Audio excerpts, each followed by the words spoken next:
Welcome to the Insurance Brokers Podcast, Helpful Hints. Here we break down the best, most informative bits of our full-length interviews. Something you said to me a different day was, yesterday in fact, was around the risk for an SME doing X is not any different today to what it was, That's right. 6 months ago or a year ago.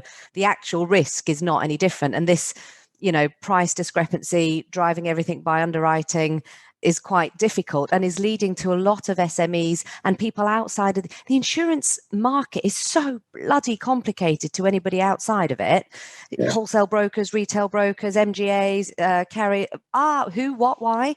So for people outside of the market and for the majority of SMEs who probably don't have a huge may not be, reading the Financial Times every day and watching the stock market and understanding the wider implications. They're not really understanding what's happening or why. And that again is another thing that just gives a negative feeling towards the industry. So I think you're absolutely right. And I'm interested to see how we come out of that.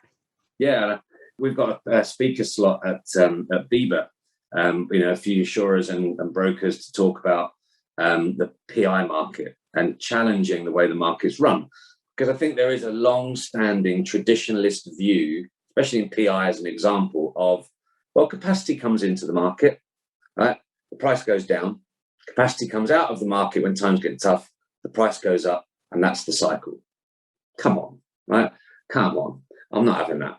Right? There's a bit which is there's a whole. We're all to blame if that's generally what has been happening, which I think it probably has. But the sustainability and customer focus is something that, having worked in many insurance products and markets around the world, they're two words that I used to hear a lot. Sustainability, the customer. I very rarely hear that in commercial lines. And that's something where the principles around getting close to the customer, widening the scope, moving away from that underwriting and capacity-led view of leading the market, I think is absolutely critical for us to kind of win back confidence and drive value out of this industry.